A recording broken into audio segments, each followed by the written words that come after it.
Au XVe siècle, la famille Médicis contrôle pratiquement toute la ville. Elle se fait construire sa résidence principale au cœur de Florence. Ce palais deviendra le prototype de la demeure noble. La façade est sobre et austère. Au rez-de-chaussée sont installés les magasins et les bureaux commerciaux. Au centre de l'édifice, une cour carrée inspirée des villas romaines. Derrière le péristyle se trouve un jardin.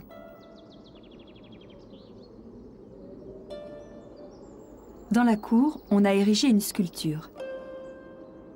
À l'époque de la Renaissance, l'art sculptural n'est plus exclusivement religieux. Il enrichit le patrimoine des grandes familles.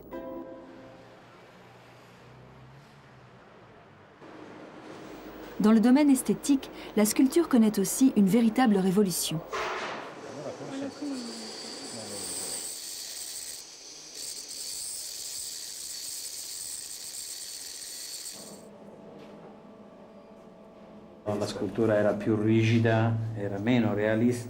Au Moyen-Âge, la sculpture était rigide et manquait de réalisme.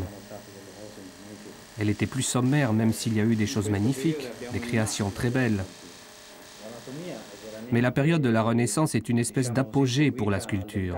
L'anatomie est vraiment suivie au détail près. On voit la souplesse d'un bras, l'anatomie plastique de la musculation, le cou, la pomme d'Adam. Regardez, ce sont des traits réels, pas inventés. Ici, c'est parfait. Le manteau lui-même, les plis qui tombent, comme si c'était un vrai manteau. Ici, on voit les détails, c'est fabuleux. Malheureusement, la figure a été détériorée par la pluie. Ici, on voit les veines, les nerfs de la main, ces doigts qui retiennent le manteau, leur pression contre le tissu. Cet aspect donne une idée de grandeur, même quand il s'agit d'un personnage modeste. Grâce à cette attitude, à cette position particulière, le personnage ressemble un peu à un consul ou à un empereur.